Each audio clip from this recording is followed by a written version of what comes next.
This is video 2 on this customer coming back after collision, so I found out more information.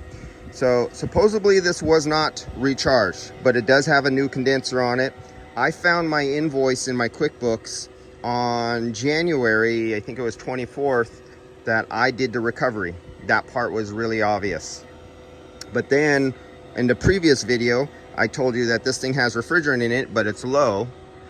Here it is sitting at a standstill, and you can see it's 67 psi on the low, 89 on the high side, enough to make the clutch come on.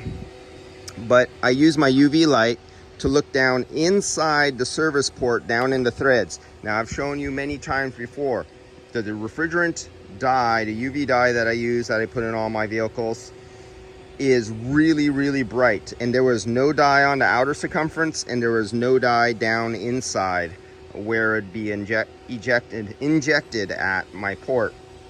So I know I didn't recharge it, but yet there's refrigerant, and the customer didn't say they took it somewhere to try to get it filled, but yet it has refrigerant in it.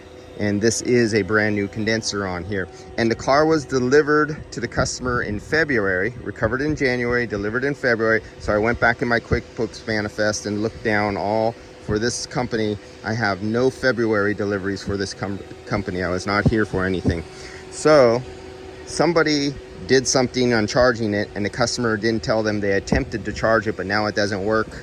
They tried to, and I definitely know it wasn't me. At least it was pure refrigerant. So somebody did something halfway right, but didn't charge it. So I'm gonna recover what refrigerant is out of here, and hopefully they didn't damage the compressor by running it really low on refrigerant, and which I'm thinking and hoping, and that they probably didn't put no lubricant in there on top of that, and it's a replaced condenser, so there should have at least been like 45 milliliters of refrigerant oil added back in. But let's see, find out after I recover it and recharge it and see how it operates. Sometimes shops forget to recharge the air conditioning, forget to call me, or even if they have their own machines, they forget. And this is just one of those scenarios. The only added thing where you have to be a detective is that the customer had somebody try to add refrigerant in here and it didn't do it right, and it ended up not working.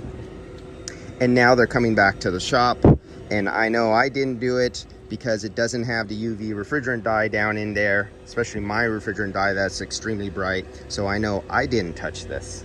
All right, guys, I'll see you on video. What's number 3 coming up? I'll do a recovery and a recharge and tell you how much I recover out of here. It's good to have really good UV lights and really good UV dye.